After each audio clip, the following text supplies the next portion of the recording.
Hello guys, welcome to my channel. আজ তোমাদের সাথে আমি আমাদের দুপুরের মেনুটা শেয়ার করলাম ছোট্ট একটা ভিডিওর মাধ্যমে। আজ আমাদের হয়েছিল ভাত আর সঙ্গে আলু উচ্ছে ভাজা। আর এখন তোমরা সবাই জানো যে গরম পড়ে গেছে, তাই জন্য এখন সজনে ডাঁটা খুবই পাওয়া যাচ্ছে।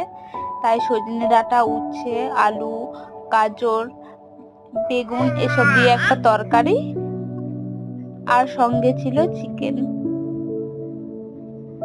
আর তার সাথে মসুর ডালও ছিল। এই যে দেখে নাও তোমরা, আমাদের খাবারটা কিন্তু খুবই টেস্টি হয়েছিল। এই যে চিকেন দিয়ে দিল,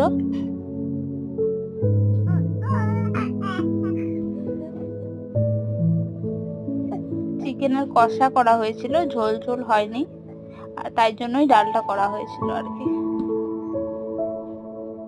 এই যে ডাল দিয়ে দেয়া হলো ভাতে।